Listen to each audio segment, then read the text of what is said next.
ছাত্রদের নিয়মতান্ত্রিক আন্দোলনকে গুলি এবং নির্যাতনের মাধ্যমে একটা ভয়াবহ পরিস্থিতি তৈরি করেছে সরকারি দল এবং সরকারি দলের ছাত্র সংগঠন।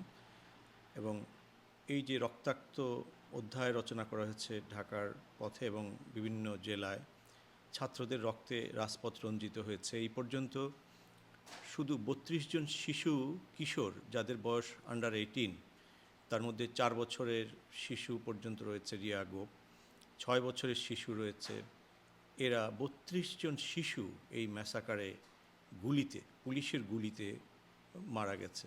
এই ৩২ জন শিশুর ভয়াবহ মৃত্যু থেকে পুরো পরিস্থিতির ভয়াবহতা আঁচ করা যায়।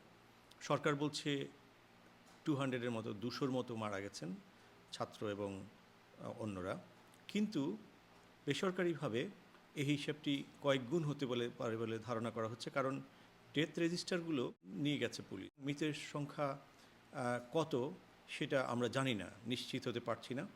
তবে পুরো পরিস্থিতি অত্যন্ত ভয়াবহ। সেই কারণেই বাংলাদেশের নিরস্ত্র মানুষ এখানে এটা ছাত্র আন্দোলন, ছাত্রদের আন্দোলনটি তখন রক্তাক্ত হওয়ার পর এটি মূলত অভ্যুত্থানের রূপ নিয়েছে এবং এটি ধারণা করা হয় যে পৃথিবীর অন্যতম বৃহৎ ছাত্র নিধন একটা ব্যাপার হয়ে দাঁড়িয়েছে।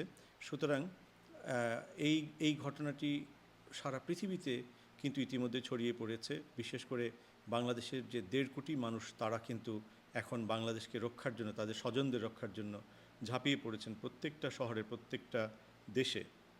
এই SOS বাংলাদেশকে নিয়েই ছিল সেমিনার। সেখানে অ্যামনেস্টি ইন্টারন্যাশনাল সহ এখানকার প্রসিদ্ধ আইনজীবীরা, এমপিরা ছিলেন, মানবাধিকারের সংগঠকরা ছিলেন, সাংবাদিকরা ছিলেন, ডায়াসপোরা এবং কর্মকর্তারা ছিলেন বিভিন্ন কর্তৃপক্ষের। এবং সেখানে যে ব্যাপারটা উঠে এসছে সেটি হচ্ছে যে আন্তর্জাতিক হস্তক্ষেপ দরকার বাংলাদেশের মানুষকে রক্ষা করার জন্য, নিরস্ত্র ছাত্রদেরকে রক্ষা করার জন্য।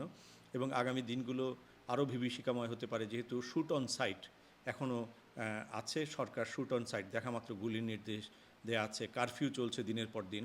এই পরিস্থিতিতে বাংলাদেশের হাজার হাজার লক্ষ লক্ষ ছাত্রদের জীবন একেবারেই দুর্বিষহ এবং অস্ত্রের মুখে, তারা গুলির মুখে আছে এবং প্রতিটি মৃত্যু যেভাবে রক্তপাত হয়েছে, এক একটি মৃত্যু এক একটি ভয়াবহ চিত্র, ভয়াবহ পরিস্থিতি তুলে ধরেছে।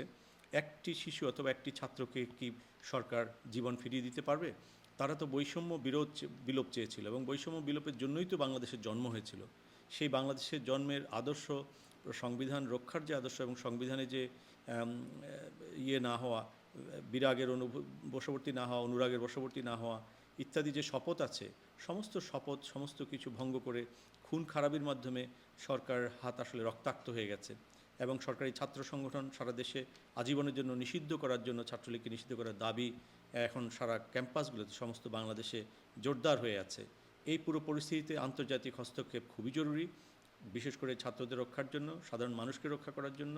তারপর আন্তর্জাতিক তদন্ত দরকার এবং এই খুনের জন্য, এই রক্তাক্ত পরিস্থিতির জন্য যারা দায়ী তাদেরকে আইনের আওতায় নিয়ে এসে তাদের বিচার করতে হবে। কারণ যারা সন্তান হারিয়েছে তাদের কিন্তু এই বিচারটি তাদের প্রাপ্য এবং এটা আন্তর্জাতিক যে মান সে অনুসারেই বিচারগুলো করতে হবে।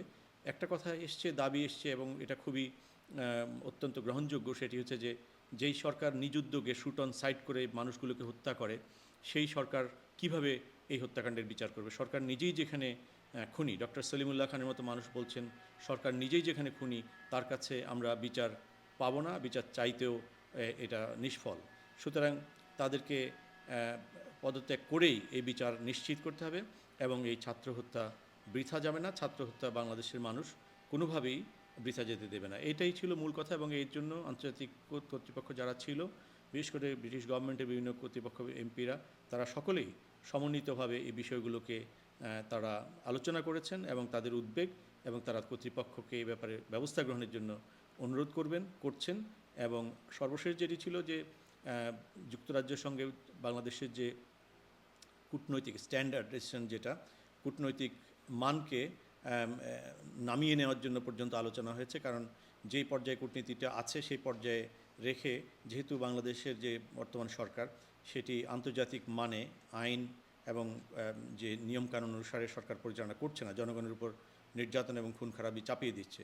আর দ্বিতীয়ত, এইসব খুন খারাপির জন্য যারা দায়ী, যেসব কর্মকর্তারা, বিশেষ করে র্যাব এবং পুলিশের, তারা আন্তর্জাতিক যে শান্তিরক্ষী বাহিনী ইউএনের, সেখানে তাদের ব্যাপারে কি করা হচ্ছে সে ব্যাপারে যুক্তরাজ্য সরকারকে জাতিসংঘের কাছে জানতে চাওয়ার জন্য, ইউএন পিস কিপিং ফোর্সের কাছে জানতে চাওয়ার জন্য রিকমেন্ড করা হয়েছে এই পার্লামেন্টের আলোচনায়। সেটিও সকলে গুরুত্ব সহকারে যুক্তরাজ্য সরকারকে বিবেচনা করার জন্য বলছে যে তারা এটি জাতিসংঘের কাছ থেকে জানবে এবং এ ব্যাপারে কার্যকর ব্যবস্থা গ্রহণের জন্য অনুরোধ জানাবে। মূলত বাংলাদেশের এই দুর্যোগে যুক্তরাজ্য প্রবাসীরা, বিশেষ করে 1 মিলিয়ন যে যুক্তরাজ্য বাংলাদেশি আছে, ব্রিটিশ বাংলাদেশি, তাদের উদ্বেগ সরকার কন্টেইন করবে এবং সেটা যে কতটুকু কন্টেইন করতে হবে সে ব্যাপারে যথেষ্ট উদ্বেগ তারা সেখানে সঞ্চার করেছে এবং এর একটা প্রতিফলন পরদিন পার্লামেন্টেও হয়েছে। পার্লামেন্টে এ ব্যাপারে উঠেছে এবং এ ব্যাপারে ব্যবস্থা গ্রহণের জন্য অনুরোধ করা হয়েছে।